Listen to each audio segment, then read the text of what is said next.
தமிழக கல்வித்துறை என்பது ஒரு உதயநிதி ரசிகர் மன்ற தலைவர்கிட்ட போயிட்டு இருக்குது.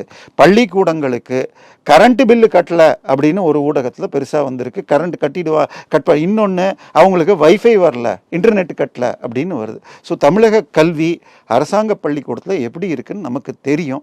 இதை சீர்படுத்துறதுக்கு ஏதாவது பண்ணியிருக்காங்க. இதெல்லாம் கேட்டால் உடனே என்ன சொல்லிடுவாங்க, மத்திய அரசு பணம் தரல. சார், இது ரைட் டு எஜுகேஷன் அப்படின்னு ஒரு பில்லு. இதை கொண்டு வந்தது இவங்க ஆட்சியில் இருந்தப்ப, திமுக காங்கிரஸ் ஆட்சியில் இருந்தப்ப மன்மோகன் சிங் கீழே வந்தது. இதன் கீழே அதாவது இப்போ நம்ம வீட்டுக்கிட்ட உங்கள் வீட்டுக்கிட்ட இப்போ இது கவர்மெண்ட் ஸ்கூலே இல்லை. அப்போ ஏழைகள் எங்கேயாவது தள்ளி போய் படிக்கணும். அதனால பக்கத்தில் இருக்கிற ப்ரைவேட் ஸ்கூல்லையே அவங்கள சேர்த்துக்கணும். அப்படி சேர்த்துக்கிட்டா அவங்களுடைய ஃபீஸில் 75% கவர்மெண்ட் கொடுத்துரும், 25% நீங்கள் ஏற்றுக்கணும். இதுக்கு பேர் கட்டாய கல்வி உரிமை திட்டம்னு.